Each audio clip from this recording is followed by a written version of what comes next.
நாளிலேயும் கூட நீர் எங்களோடு கூட பேசும். நீர் பேசுகிற போகிற வார்த்தைக்காக நாங்கள் காத்து வந்திருக்கிறோம் ஆண்டவரே. நீர் அந்த வார்த்தையை எங்களுக்கு 30, 60, 100 பீட்டு எங்கள் வாழ்க்கையில் கொடுத்து எங்களை வாழ்க்கையை ஆசீர்வதிக்கிறதற்கு நாங்கள் அர்ப்பணித்து நாங்கள் ஜெபிக்கிறோம். ஜெபங்கிடும் ஜீவனோட நல்ல தகப்பனே, ஆமீன். அல்லேலூயா. கர்த்தர் நல்லவர். அல்லேலூயா.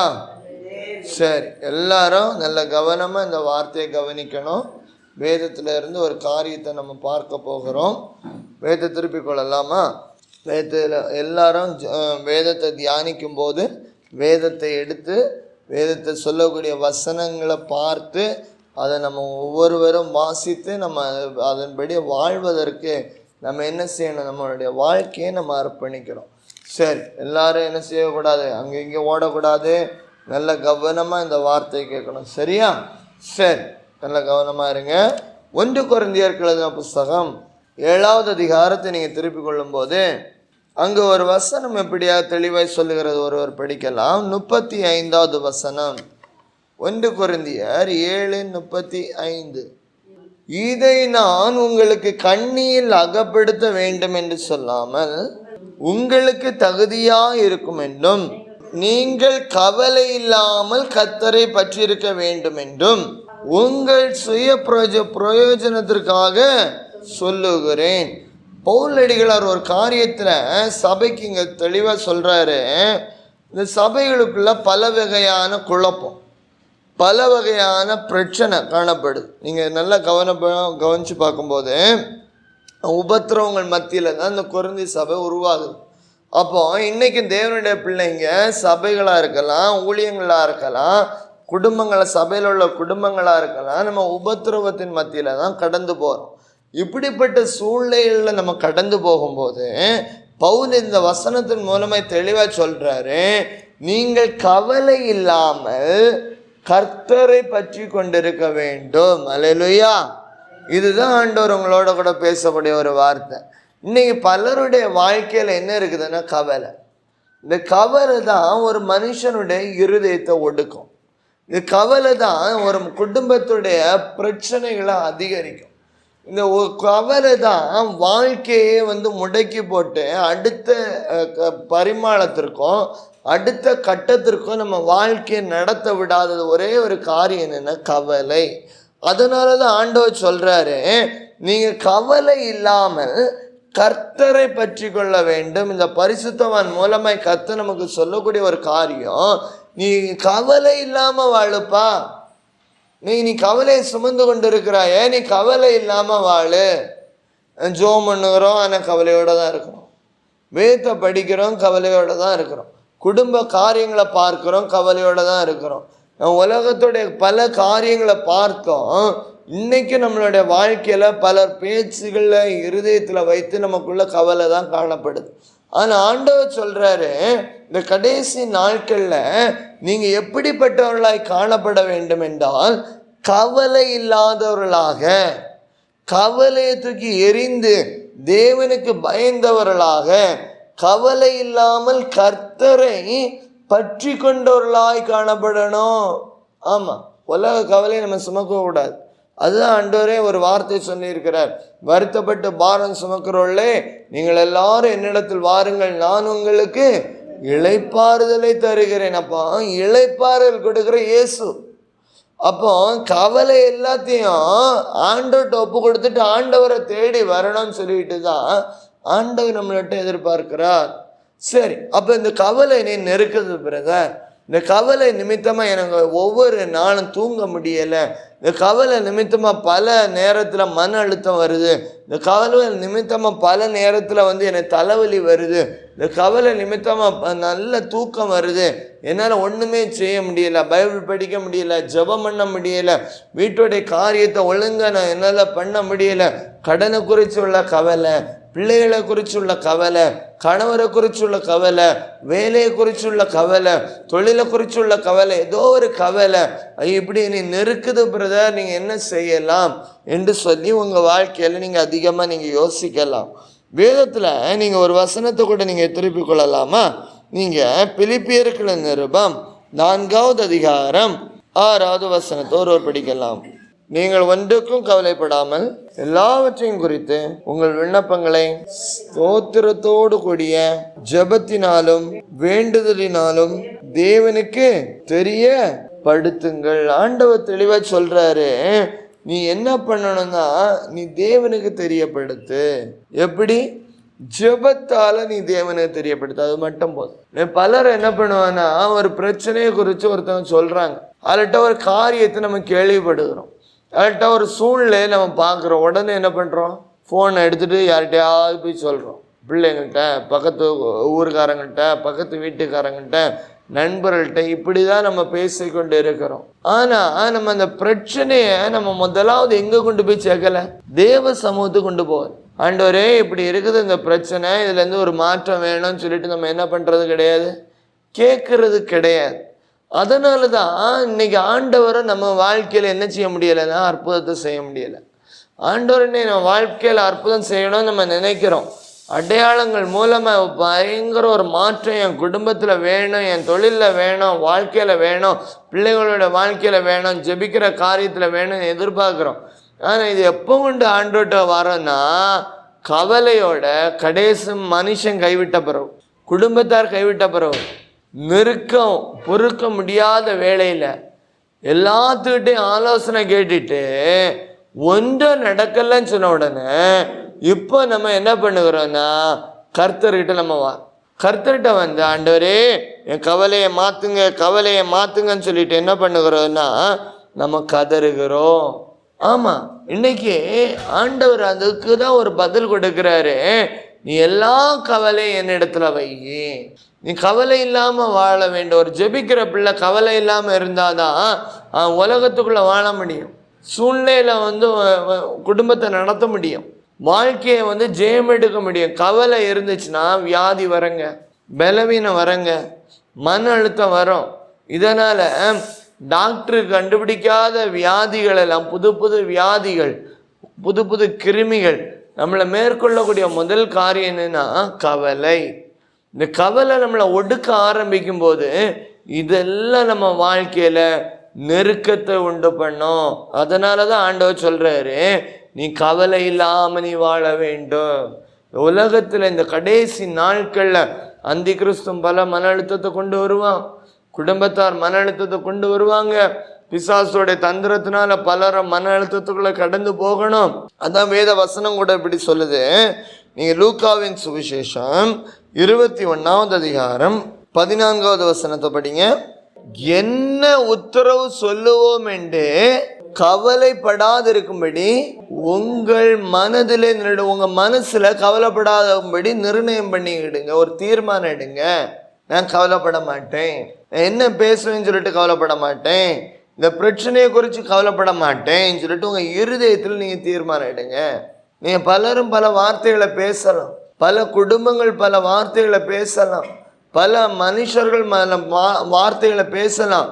ஆனா வருகையில காணப்படணும் தான் நீ கவலை இல்லாதவனா இருந்தாதான் மேல போக முடியும். நீ உலகத்தோட பாரத்தை சுமந்துட்டு நீ இந்த உலகத்துல இருக்கும்போது அந்தி கிறிஸ்துவனை நடத்துவான். அந்தி கிறிஸ்துவோட பாதையில தான் நம்ம கடந்து போக முடியும், பிசாசுடைய நடத்துதல்படி தான் நம்ம போக முடியும். ஆனா நீ தேவனுடைய பாரம், ஆத்மா பாரத்தை நீ சுமந்து கொண்டு நடந்து போகும்போது ஆத்மாவை குறிச்சு, ஐயோ ஆத்மா ரட்சிக்கப்படணும், இதுதான் அவனுடைய கவலையா இருக்கணும். சபை ஆயத்தமாகணும், இதுதான் நம்மளுடைய கவலையா இருக்கணும்.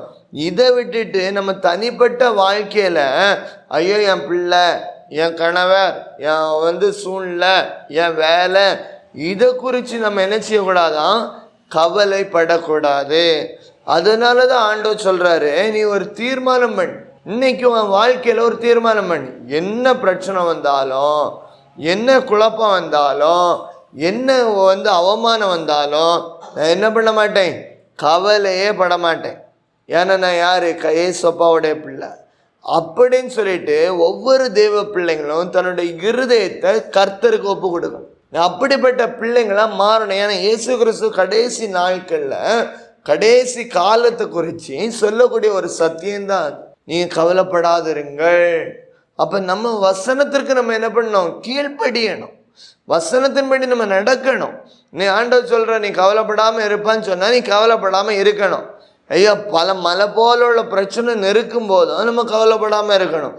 அப்படி இருக்கும்போது தான் ஆண்டவர் என்ன செய்ய முடியும், நம்ம வாழ்க்கையில் யுத்தத்தை செய்ய முடியும். அதனால தான் பிள்ளைங்க நம்மளை நெருக்கலாம், மருமக நம்மளை நெருக்கலாம், குடும்பத்தார் நம்மளை நெருக்கலாம்.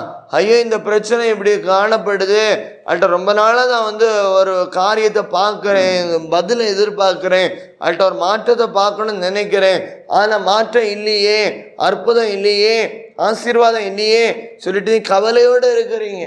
ஆமாம், அதான் ஆண்டவர் சொல்கிற, நீ கவலைப்படாத, நீ சோர்ந்து போகாத, நீ வேதனைப்பட்டு நீ சரீரத்தில் நீனே பலவீனத்தை சுமந்து கொள்ளாத. இயேசு உனக்காக அடிக்கப்பட்டு சுமந்து உன்னுடைய பாவத்தின் சாபத்தில் இருந்து உன்னை விடுவிக்கும்படியாக கடந்து வந்திருக்கிறாரு. அதனால நீ கவலைப்படாத. அப்போ நம்ம என்ன செய்யணும், ஜபம் பண்ணணும். ஆமாம், இந்த கவலை மாறுறதுக்கு ஒரே ஒரு மருந்து என்னன்னா ஜபந்தான், வேற ஒன்றுமே கிடையாது. நம்ம நினைக்கலாம் டாக்டர்கிட்ட போய் ஐயோ தூக்கம் வரல, தூக்கத்து மாத்திரை தாங்க, கவலை தாங்க முடியல, தூக்கம் வரலன்னு சொல்லிட்டு டாக்டர்கிட்ட போய் தூக்க மாத்திரை வாங்கினா உங்கள் சரீரம் தான் பாதிக்கப்படும். இல்லைன்னா தூக்கம் வரலன்னு சொல்லிட்டு யார்கிட்ட பேசிட்டு நீங்கள் இரவு நேரத்தில் இருந்தீங்கன்னா உங்களுடைய வாழ்க்கை தான் பாதிக்கப்படும். அதுக்கு பதிலாக ஆண்டவர் சொல்கிறாரு, நீ கவலைப்படாமல் இருக்கணும்னா நீ என்ன செய்யணும்னா ஜபம் பண்ணு, உன் கவலைகள் எல்லாவற்றையும் அவர் மேலே நீ இறக்கி வை. அப்போ நீங்கள் நினைக்கலாம், நான் தான் ஜெபம் பண்ணுறேனே, ஆனால் என் ஜபத்துக்கு ஆண்டவர் பதில் கொடுக்கல, என் விண்ணப்பத்திற்கு ஆண்டவர் பதில் கொடுக்கல, அப்போ நான் என் ஜபத்தில் மாற்றமே இல்லை, ஜபத்தில் அற்புதமே இல்லை, ஜபத்தில் விடுதலையே இல்லை, அதனால நான் இன்னைக்கு கவலைப்பட்டு இருக்கிறேன். நான் ஜபிச்சேன்னா என் வாழ்க்கையில் மாற்றம் உண்டாயிருக்குமே, என் குடும்பத்தில் மாற்றம் உண்டாயிருக்குமே, என் வீட்டில் தொழிலில் வருமானத்தில் மாற்றம் உண்டாயிருக்குமே, மாற்றம் இல்லாதது நான் கவலைப்படுகிறேன்னு சொல்லிட்டு சிலருடைய இருதயத்தில் காணப்படலாம். அதனால ஆண்டவர் என்னை தெளிவாக சொல்கிறாரு பாருங்க, நம்ம அந்த ஜபத்தை இன்னும் எப்படி நம்ம வெளிப்படுத்தணும் தான் தேவனுடைய பார்வையில். நீ வேதத்தை திருப்பிக் கொள்ளலாம். சங்கீதத்தின் புஸ்தகம் 126வது சங்கீதம் 5வது வசனத்தை ஒருவர் படிக்கலாம்.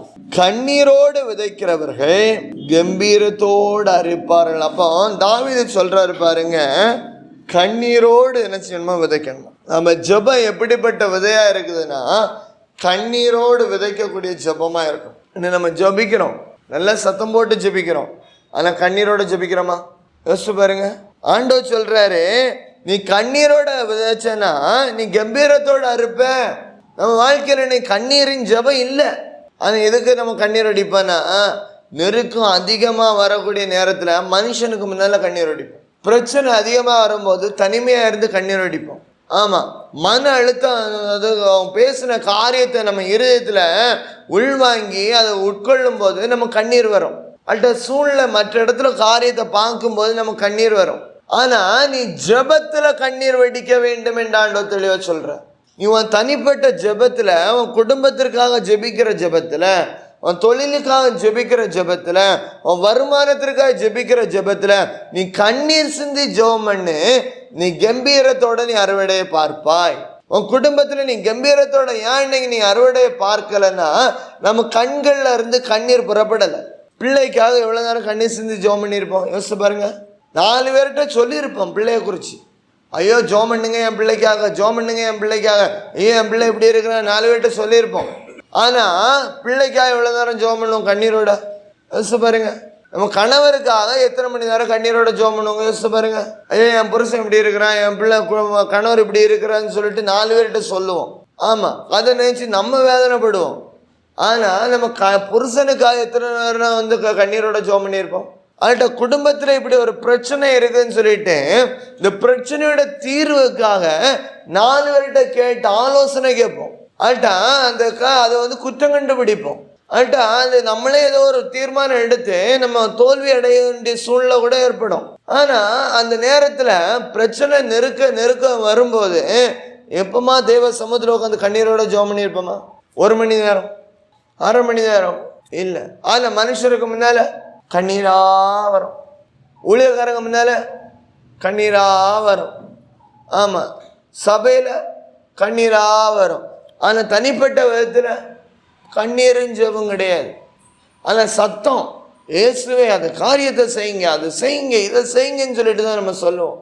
ஆனால் இந்த தாவீதோடைய வாழ்க்கையை நீங்கள் எடுத்து பார்க்கும்போது நல்லா கவனமாக நீங்கள் கவனிக்கணும். நீங்கள் வேத திருப்பிக் கொள்ளலாமா? 42வது சங்கீதம் 3வது வசனத்தை நீங்கள் எடுத்துக்கொள்ளுங்க. தாவீது சொல்கிறாரு பாருங்க, அவருடைய வாழ்க்கையை நீங்கள் பார்க்கும்போது, இரவும் பகலும் என் கண்ணீரே என் உணவாயிற்று. அப்போ தாவீது ஜெபம் பண்ணக்கூடிய ஒரு மனுஷன்தான். ஆனால் அவர் சொல்கிறாரு, இரவும் பகலும் நான் கண்ணீர் வெடிக்கிறேன் தேவ சமூகத்துக்கு முன்னால்.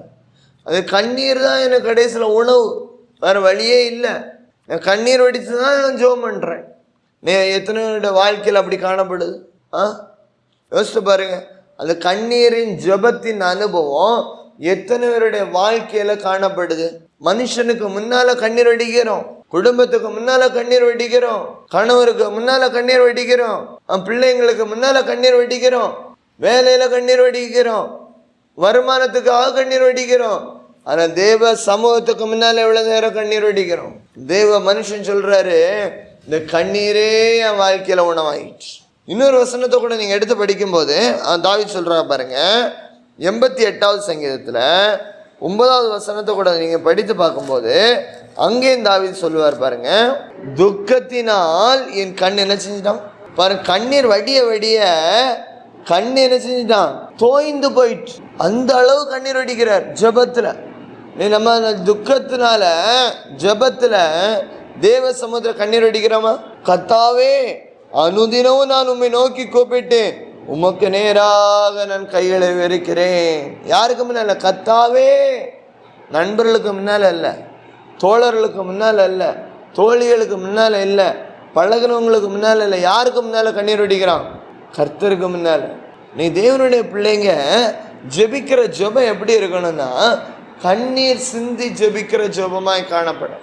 இன்னைக்கு பரிசுத்தவான்களுடைய வாழ்க்கையில அற்புதத்தையும் சமாதானத்தையும் சுகந்தரித்து கொண்ட ஒரே ஒரு காரணம் என்ன எப்படி தெரியுமாங்க? அவங்களுடைய கண்ணீர். கண்ணீரின் ஜெபம்.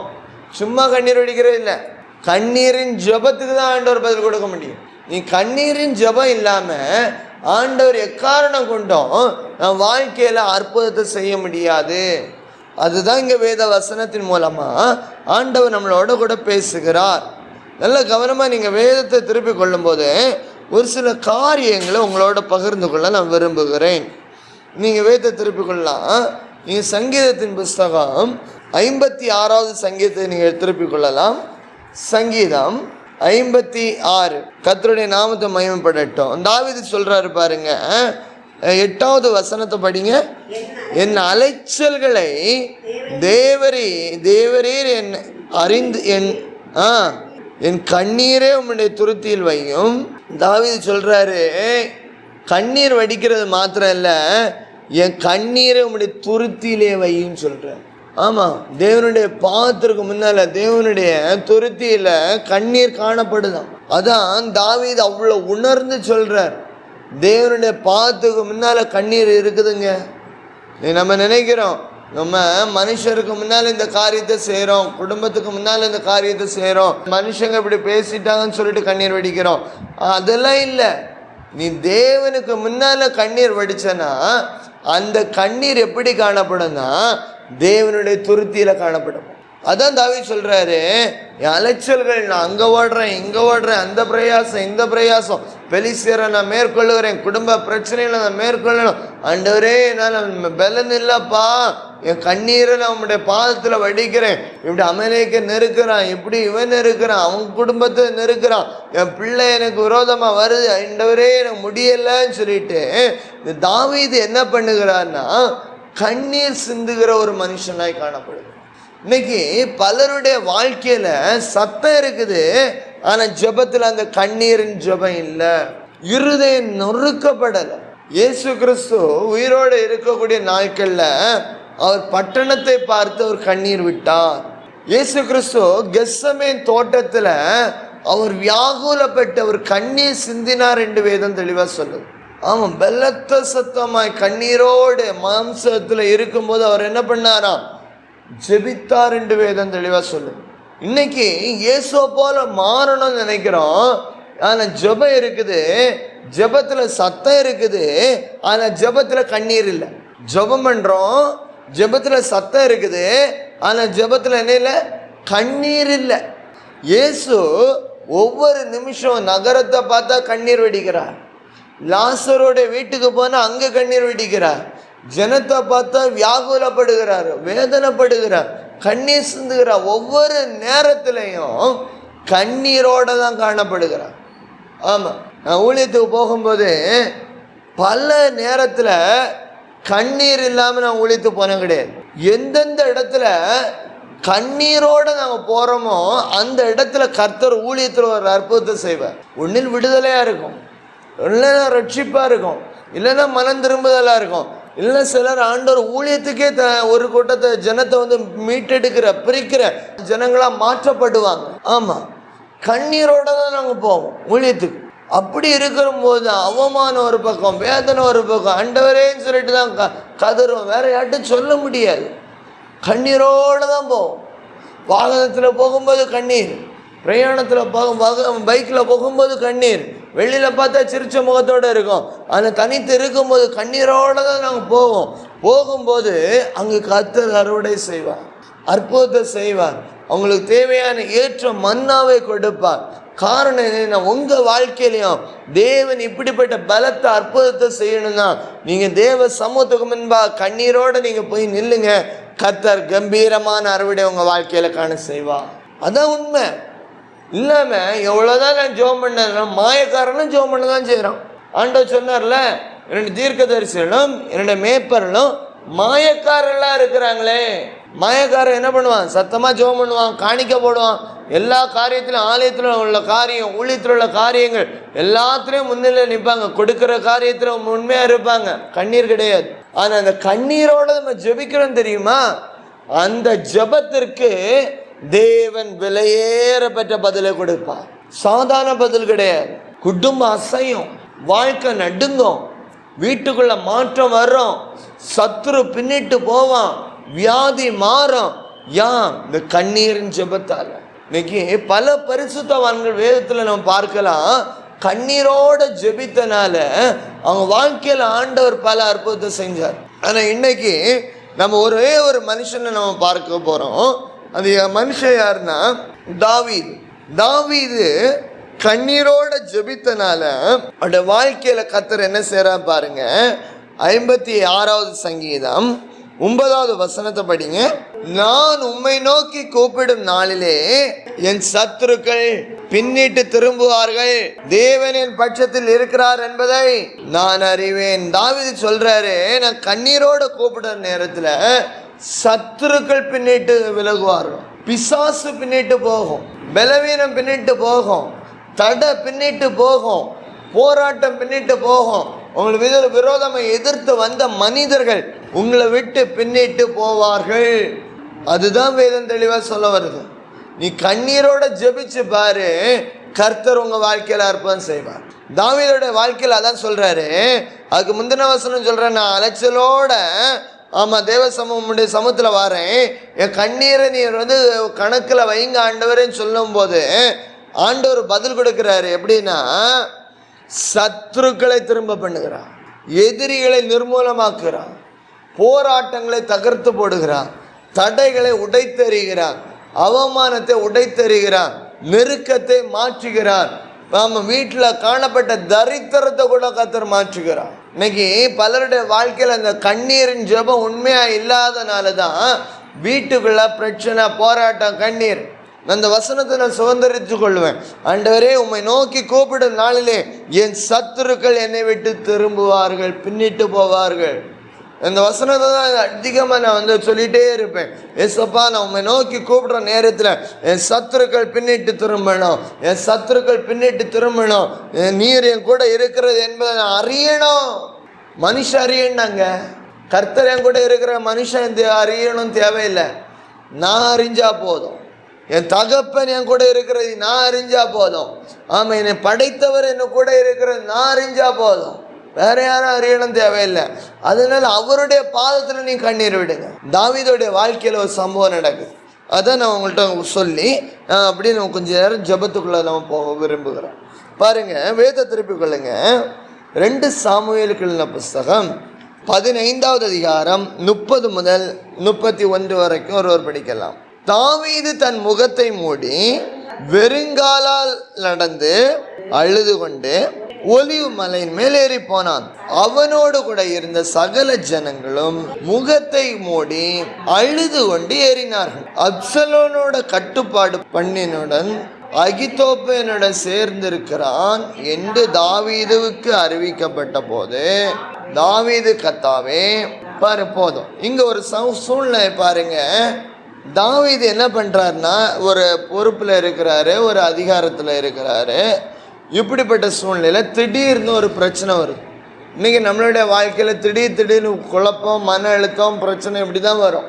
இதே போல் தாவீதுடைய வாழ்க்கையில் திடீர்னு ஒரு பிரச்சனை வருது. என்ன பிரச்சனைனா, இந்த பதவியில் இருந்து தாவீதை கீழே தள்ளிட்டாங்க. தாவீதை கீழே என்ன பண்ணிட்டாங்க, தள்ளி நெருக்கி. இப்போ தாவீது இப்போ வெறுங்காலா என்ன பண்ணுறான்னா, முகத்தை மூடி வெறுங்காலாய் நடந்து அழுது கொண்டு ஒலிவு மலைக்கு மேலே ஏறி போகிறான். இப்போ எவ்வளோ வேதனைப்படுகிறான் பாருங்க தாவீது, அவமானப்படுகிறான் பாருங்க தாவீது. இப்படிப்பட்ட சூழ்நிலையில் அவன் என்ன செய்கிறான்னா, தான் மற்றவங்கள்ட்ட போய் சொல்லலை. அவன் என்ன பண்ணுகிறான், அழுது கொண்டு ஒலிவு மலைக்கு மேலே ஏற போகிறான். செருப்பு போட்டிருந்த தாவீது, ஆமாம் காலில் பாதரட்சியை போட்டிருந்த தாவீது, மார்க்கவசத்தையும் பட்டயத்தையும் சுமந்து தாவீது இப்போ வெறுங்காலா இப்போ மலைக்கு மேலே ஏறி போகிறான் பாருங்க. திடீர்னு ஒரு இழப்பு, திடீர்னு ஒரு நஷ்டம், திடீர்னு ஒரு பொருளாதார வீழ்ச்சி, திடீர்னு ஒரு வாழ்க்கையில் ஒரு கவலை, திடீர்னு ஒரு நெருக்கம். இப்படிப்பட்ட சூழ்நிலையில் அவன் என்ன பண்ணுறான், சகல ஜனங்களோடு ஆமாம் முகத்தை மூடி அழுது ஏறினான். அப்படிப்பட்ட சூழ்நிலையில் இன்னொரு காரியத்தை அவன் கேட்குறான். ஏற்கனவே அவன் பிள்ளை இப்படிப்பட்ட காரியத்தை பண்ணுறான்னு சொல்லிட்டு வேதனைப்படுறான். இன்னொரு காரியத்தை கூட கேட்குறான். அப்சலோமோடு கட்டுப்பாடு பண்ணினோடனே அகித்தோப்பேலும் என்ன பண்ணான், சேர்ந்துருக்கிறான். இது கேள்விப்படுறான். அப்சலோன்னா யாரு, அகித்தோப்பேல்னா யாருன்னா, அப்சலோன்னா தாவீதோடைய மகன் தான் அப்சலோம். இந்த மகன் என்ன பண்ணுறான், பதவியை பறிச்சிடுறான், தகப்பனை அவமானப்படுத்திடுறான், குடும்பத்தில் அவமானத்தை உண்டு பண்ணிடுறான். இப்படிப்பட்ட ஒரு சூழ்நிலையில் ஒரு பிள்ளை இருக்கும்போது தகப்பன் என்ன பண்ணுவார், கண்ணீர் தான் சிந்துவாருங்க. தாய் கண்ணீர் தான் சிந்தோம், இல்லைன்னு சொல்லலை. ஆனால் இவன் என்ன பண்ணுறான், அவமானப்படுத்துறது மாத்திரம் இல்லை, தகப்பனுக்கு ஆதரவு சொல்லுகிற, ஆதரவாக இருந்த ஆலோசனை சொல்லுகிற அந்த மனுஷனை அவன் பிடிச்சிட்டான். ஆமாம், தகப்பனுக்கு தோழனாக இருந்த அந்த மனுஷனையும் இந்த அகித்தோப்பேல் என்ன பண்ணிடுறான், அவன் கூட இழுத்து கொண்டு வந்துடுறான். அப்சலோம் தாவீதோடைய மகன், அவன் தாவீதோடு இணைத்து கொண்டு தாவீதோடைய மகனோட இப்போ என்ன பண்ணிடுறான், 2 பேரும் ஐக்கியமாயிடுறான். இப்போ தாவீது மட்டும் தனியாக நிற்கிறான். பலருடைய வாழ்க்கையில் நீங்கள் தனியாக நிற்கிறீங்க, உங்க கூட இருக்கிறவங்க எல்லாம் உங்களை விட்டு போய் நிற்கிறாங்க, உங்களை அவமானப்படுத்தி கொண்டு இருக்கிறாங்க, வேதனைப்படுத்தி கொண்டு இருக்கிறாங்க. அதே போல தான் இந்த அப்சலோம் என்ன பண்ணுறான், தாவீது அவமானப்படுத்துகிறான். நீ தாவீது கிட்ட எல்லாம் போண்டா, நீ என்கிட்ட வந்தால் போதும்னு சொல்லிட்டா என்ன படுத்துறான், தாவீது அவமானப்படுத்துகிறான். வேதனையோட தாவீது இருக்கிறான். ஐயோ என் பிள்ளை என்னை அவமானப்படுத்துது, என் குடும்பம் என்னை அவமானப்படுத்துது, இந்த காரியம் என்னை அவமானப்படுத்துது, ஐயோன்னு சொல்லிட்டு வேதனை தாங்க முடியலை. ஒரு பக்கம் சூழ்நிலை நெருக்குது, சூழ்நிலையை பார்த்து அழுகிறான். ஒரு பக்கத்தில் வேதனை, இன்னொரு பக்கத்தில் பிள்ளை, ஒரு பக்கத்தில் அவமானம். இந்த 2 காரியத்தையும் பார்த்துட்டு தாவீதால ஜீரணிக்க முடியலை. கேள்வி புதுசாக கேட்குறான். கேட்ட உடனே அவனால் என்ன செய்ய முடியலை, ஜீரணிக்க முடியலை. ஜீரணிக்க முடியாத உடனே அவன் என்ன பண்ணுறான், தாவீது கர்த்தாவே அகித்தோப்பனுடைய ஆலோசனையை பைத்தியமாக்குவீராக என்றான். பாருங்க, கூட உள்ள சிநேகிதன் தான், தோழன் தான், இப்போ எனக்கு விரோதமாக நிற்கிறான், எனக்கு அவமானப்படுத்துறதுக்கு நிற்கிறான், என்னை கொல்றதுக்கு நிற்கிறான், என்னை காயப்படுத்துறதுக்கு நிற்கிறான். திடீர்னு இப்படி எனக்கு விரோதமாக எழும்பி நிற்கிறான். ஆண்டவரே நான் என்ன செய்யணும், என்னால் முடியலை, மன அழுத்தம் தாங்க முடியலை. இவன் அழுதுட்டு ஆண்டோடைய சமூகத்துல சொல்றான், ஆண்டவரே அகித்தோப்பினுடைய ஆலோசனையை பைத்தியமாக்குங்க. எதிரியோட கூட இணைஞ்சிட்டான்ப்பா, என்னை அவமானப்படுத்த வந்துட்டான் ஆண்டவரே, என்னை வேதனையை கொண்டு வரக்கூடிய காரியத்தை இவன் மூலமா வருது, நெருக்கம், கவலை, முடியல. இப்படிப்பட்ட சூழ்நிலை தான் இந்த தாவீது சொல்றாரு, ஆண்டவரே என் கூட இருந்து சாப்பிட்டவன், என் கூட இருந்து பரிமாறினவன், என் கூட இருந்து ஆலோசனையை சொன்னவன், எனக்கு நல்ல திட்டங்களை சொன்னவன், நீ எனக்கு விரோதமாக நிற்கிறான், என்ன செய்யறது தெரியல, ஆண்டவரே என்னுடைய ஆலோசனையை பைத்தியமாக்கிறீங்கப்பா சொல்லிட்டு அவன் கதறான். ஜெபத்தில் அழுறாங்க. நீ பலரும் ஜெபத்தில் அழுறது கிடையாது. ஆமாம், நீங்கள் ஆனால் நம்ம ஜெபத்தில் நம்ம போராடுவோம். சிலர் வந்து போராடுவாங்க. ஒரு தாயாரோட வீட்டுக்கு நாங்கள் ஜெபம் பண்ண போயிருந்தோம். அப்போ அந்த தாயார் சொன்னாங்க, பிரதர் எங்களுக்காக ஜெபம் பண்ணுங்க. இல்லைம்மா, ஆண்டவர் ஜெபத்தில் போராடணும்னு சொல்கிறாரு. பிரதர், நான் இந்த வயசான காலத்தில் என்னாலலாம் போராட முடியாது, நீங்கள் எனக்கு போராடி ஜெபம் பண்ணுங்க பிரதர். பலரும் ஜெபத்தில் அசட்டை பண்ணுகிற ஜெபத்தை, போராடணும்னா போராடி தான் ஆகணும், கண்ணீர் சிந்தணும்னா கண்ணீர் வடித்து தான் ஆகணும். நீ இதை பண்ணாமல் நீ எப்படி அற்புதத்தை நீ பெற்றுக்கொள்ளணும்னு நினச்சாலும் பெற்றுக்கொள்ள முடியாது. உண்மையில தான் சொல்கிறேன். ஒரு முறை ஊழியத்துக்கு போயிருந்த போது ஒரு ஜெபத்தில் ஒரு தாயார் வந்து பங்கு கொண்டாங்க. உட்காந்து அழுதுகிட்டே இருந்தாங்க. கடைசியாக அந்த தாயார் வந்து ஜெபிக்க வந்தாங்க. அப்போ ஜெபிக்க வந்தபோது, என்னம்மா அழுதுகிட்டே இருக்கிறீங்க, என்ன ஆச்சு, என்ன பிரச்சனைன்னு கேட்கும்போது அந்த தாயார் சொன்னாங்க, பிரதர் எனக்கு ஒரு பிரச்சனை, கொஞ்சம் கொஞ்சமாக நான் வேலை செஞ்சேன், 12 மணி நேரம் வேலை பார்த்து பல வருஷங்களாக சேர்த்து 3 லட்சம் ரூபா நான் சேர்த்து வச்சிருந்தேன். அது 3 லட்சம் ரூபாய் சேர்த்து வச்சு நான் என்ன பண்ணேன்னா ஒருத்தண்ட வீடு வாங்குற ரூபாயை கொடுத்தேன். இப்போ அந்த ரூபாயை வந்து தரமாட்டேங்கிறான், அந்த வீட்டே எனக்கு தரமாட்டேங்கிறான், ஃபோன் அடித்தாலும் எடுக்க மாட்டேங்கிறான், நீ யாது ரூபா தந்தான்னு சொல்லிட்டு கேட்குறான் சொல்லிட்டு அந்த தாயார் உட்காந்து கண்ணீரோடு வந்து நிற்கிறாங்க. தாயார், இப்போ கணவர், அவருடைய பிள்ளைங்க, குடும்பமாக வந்து கண்ணீரோடு நிற்கிறாங்க. அப்போ கண்ணீரோடு நிற்கும்போது என்ன நடந்துச்சுன்னு கேட்டால், என் பிள்ளைக்காக ஒரு வீடு வாங்கணும், அந்த வீட்டை வாங்குறதுக்கு நான் கஷ்டப்பட்டு இரவும் பகலுமா வந்து இந்த துணி நெய்கிற வேலையை நான் செய்து, பனியன் கம்பெனியில் நான் வேலை செய்து நான் கஷ்டப்பட்டு 2 பேரும் சம்பாதிச்ச பணம் உண்ணா பண்டமாக போயிடுச்சு பிரதர், சாப்பிடாம வயிற்ற கட்டி சம்பாதிச்சது அவன் ஒரே 3 லட்சத்தையும் ஒழுங்கிட்டான் பிரதர், நான் என்ன பண்ணுறது தெரியல. ஒரு நடுத்தர ஏழை குடும்பம் கண்ணீரோடு வந்துன்னான். இப்போ கேட்ட உடனே என் மனசு உடஞ்சி போச்சு. இப்படி ஒரு தாயாருடைய குடும்பம் காணப்படுதா? எல்லாரையும் புறக்கணிச்சிட்டாங்க. குடும்பத்தார்கிட்ட வந்து இந்த கடைசி நேரத்தில் திருமணத்துக்காக பணம் கேட்கும்போது பணம் யாரும் கொடுக்கல. சரி, மாற்று காரியங்கள் ஏதாவது ஒன்று பண்ணலான்னு சொல்லிட்டு யார்கிட்டையும் கொஞ்சம் வட்டிக்கு எடுத்தால் கொஞ்சம் அந்த அட்ஜஸ்ட் பண்ணி காரியங்கள் செய்யலான்னு பார்த்தா ஒரு காரியம் பண்ண முடியலை.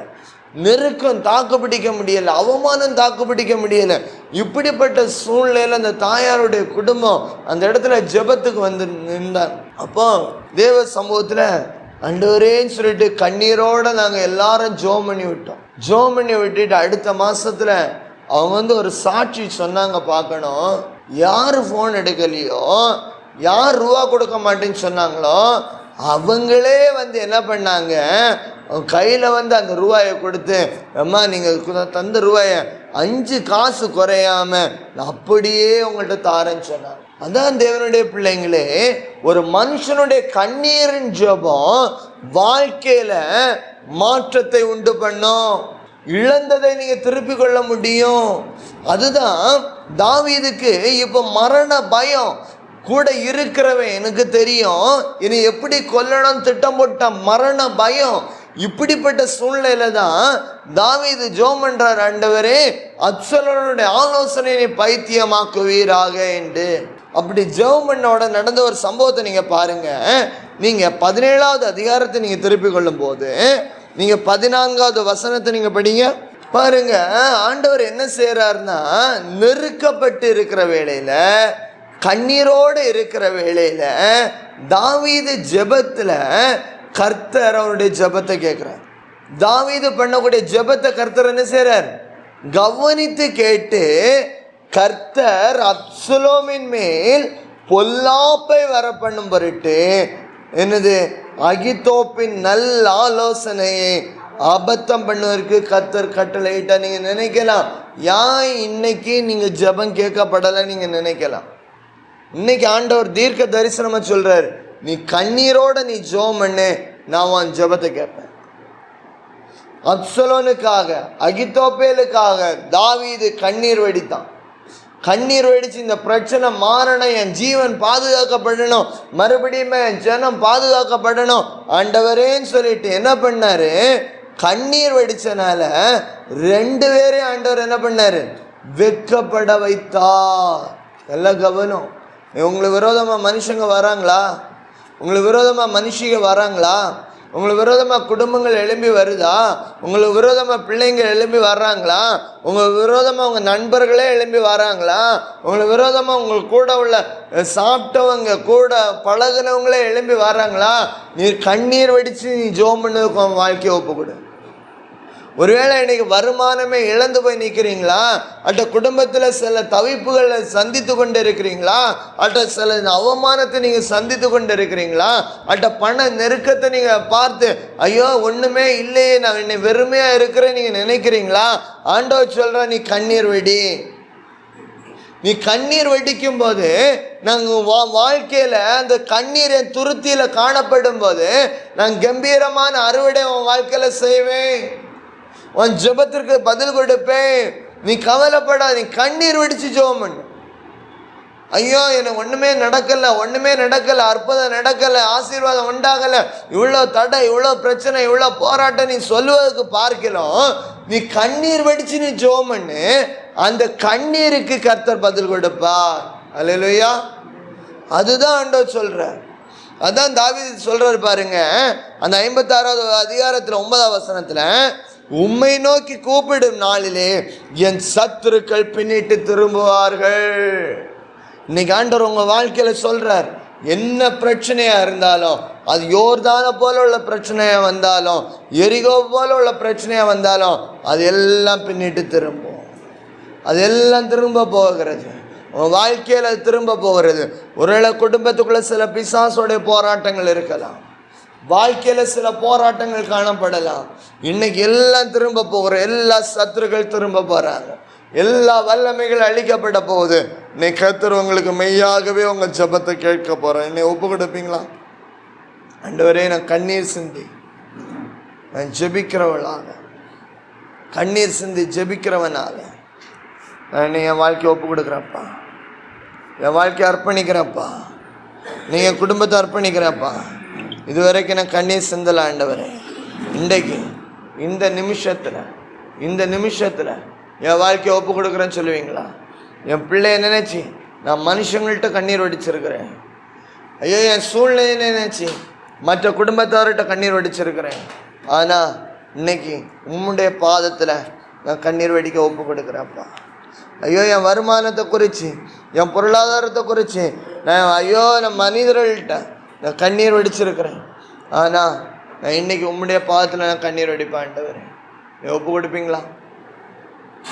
ஒரு நிமிஷம் கண்களை மூடி, நான் பிள்ளைக்காக நான் கண்ணீர் வெடிப்பேன் ஆண்டவரே. என் நண்பர்கள், என் தோழர்கள், அப்பா என் தோழிகள் இப்படி பேசிட்டாங்க, எனக்கு அறிமுகமானவங்க இப்படி பேசிட்டாங்கன்னு சொல்லிட்டு உமக்கு முன்பாக நான் கண்ணீர் வெடிப்பேன் ஆண்டவரே. நீ சில ஆசீர்வாதங்களை இழந்து போய் நீங்கள் வந்து நிற்கலாம், சில அன்பை நீங்கள் இழந்து போய் நிற்கலாம், சில உறவுகளை நீங்கள் இழந்து போய் நிற்கலாம். கர்த்தர் சொல்ற, நீ கண்ணீரோடு விதைக்கும் போது நீ கம்பீரத்தோடு அறுவடை செய்வா. ஒருவேளை இன்னைக்கு அவங்க விரோதமாக எழும்பி வந்து உன்னை தீமை செய்வதற்கு கூட அவங்க எத்தனை பண்ணி நிற்கலாம். ஆனால் கர்த்தர் சொல்ற, நீ கண்ணீரோடு விதைக்கும் போது, நீ கூப்பிடுகிற நாளில் சத்துருக்கள் திரும்ப போகிறாங்க, நீ கூப்பிடுகிற வேளையில் சத்துருக்கள் பின்னிட்டு போகிறாங்க, நீ கூப்பிடுற வேளையில் எதிரிகள் அவமானப்பட போகிறாங்க, வெட்கப்பட போகிறாங்க. உனக்கு விரோதமாக யார் யாரெல்லாம் என்ன எழும்பி வந்தாங்களோ, தொழிலில், குடும்பத்தில், சூழ்நிலைகளில் நெருக்கத்தை உண்டு பண்ண யார் யாரெல்லாம் எழும்பி வந்தாங்களோ அத்தனை பேரும் நீ வெட்கப்பட்டு போகிற. நீ ஒப்பு கொடுப்பீங்களா? நான் கவலைப்பட மாட்டேன் ஆண்டவரே, நான் கண்ணீர் வெடி சிந்தி நான் ஜெபம் பண்ணுவேன்ப்பா. நான் இனிமேல் அப்பா இந்த காரியத்தை குறித்து நான் வேதனைப்பட மாட்டேன், இந்த பிரச்சனையை குறித்து நான் வேதனைப்பட மாட்டேன். நான் கண்ணீர் சிந்தி ஜெபிக்கிறவளா மாறுவேன் ஆண்டவரே. இந்த வேலையில், இந்த வீட்டில், இந்த அப்பா தொழிலில், ஐயோ இந்த வருமானத்தில் பிரச்சனைன்னு சொல்லிட்டு நான் அதை பிரச்சனையை பார்த்து நான் கவலைப்பட மாட்டேன். ஆனால் உங்களுடைய பாதத்தில் நான் கண்ணீர் வெடிப்பேன் ஆண்டவர். நீங்கள் ஒப்பு கொடுப்பீங்களா? அர்ப்பணிப்பீங்களா? அர்ப்பணிக்கிற ஒவ்வொருவர் மேலும் தேவ ஆவியானுடைய வல்லமை இறங்கி வருது. நீங்கள் புலம்பாதீங்க, ஐயோ நீங்கள் கேஸ் கொடுக்கணும், இல்லை கோர்ட்டில் தான் இந்த காரியத்தை பார்க்கணும், 4 பேரை வச்சு பேசணும் சொல்லிட்டு நீ நினைக்காதீங்க. கத்த சொல்கிற, நீ கண்ணீர் வெடி. உன் கண்ணீருக்கு பதிலாக ஆனந்த கழிப்பை உன் வாழ்க்கையில் கட்டளையிட போகிறேன். அப்படி ஒருவேளை அவங்க விரோதமாக இருதய கடினத்தோடு எழும்பி வந்தா சத்ருக்களை நான் பின்னிட்டு திரும்ப பண்ணுவேன். நீங்கள் உங்கள் வாழ்க்கையை ஒப்பு கொடுப்பீங்களா? அர்ப்பணிப்பீங்களா? அப்படியே ஒரு நிமிஷம்.